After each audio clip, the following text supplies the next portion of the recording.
All right, Wafa, this is one of my favorite topics. Influencers sometimes come in literally a moment, and sometimes they come even for a lifetime. And when I speak, I talk a lot about my grandfather, for example. Him, my grandmother, my mom, and aunt, they emigrated from Kyiv, Ukraine, years and years and years ago to Canada. And I remember when I was like 5 or 6, my grandfather used to take me for walks in the park in Montreal, and he talked to everybody. And one day I asked him, I called him Zeta. I said, Zeta, how do you know all these people? And he said, well, you see that guy? I remember him pointing that guy over there. One day I smiled at him, and he looked up and smiled at me, and came over and started talking. And then another guy saw us smiling, we were laughing, and came over too. And then, as a little kid, I'm thinking, wow, life's pretty easy. I just got to smile at people. I remember actually thinking that as a little kid. And then you get older and you start complicating it, but then you also get wiser and you say, just even smiling is influential to people, welcoming people in. So that was one of my first influencers among many. Can you share two or three people that have been influential in your life? Yeah, sure. I mean, first influencer, for two reasons. One, she removed fear from my mindset and my vocabulary. Like we would, every time I'd be scared, she'd be like, "What are you scared of?" And I would discover as we were communicating that actually my fears are just so figured outable, like it's okay. And we would love she'd love to fail. She'd just reward me and award me and clap for me when I would make a mistake and fail. But she'd say, "What did you learn?" So I learned to love failure and just be fearless. And my friends are always like, "You're fearless, you run into something like head on." And I think that's such a gift when that means, she's removed procrastination and this general fear that that people have sometimes when they live their lives.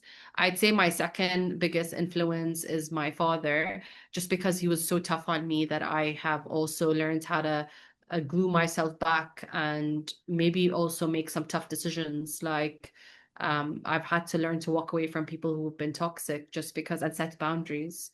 So Mhm. I don't wait until things get to the point where it affects me. If I see a couple of red flags, I tend to take a few steps back to create space so that I don't get impacted by negative people or toxic people. So my dad's been really a great teacher in a lot of different ways.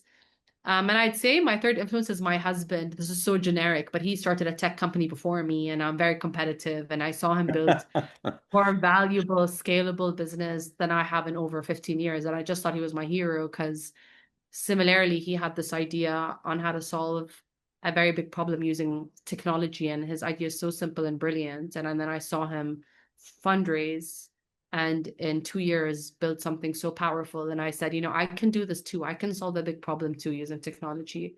So he's been a great outlet for me in terms of like what's the playbook on how to build. And he's always challenging me, like raise more money and you're paying yourself to like pay yourself more. Like he's really ballsy in that way and he really understands his value and I respect that a lot. So I think those are my top three, other than the ones I mentioned, which is Liza and Marco and some of the people I've worked with earlier in my career.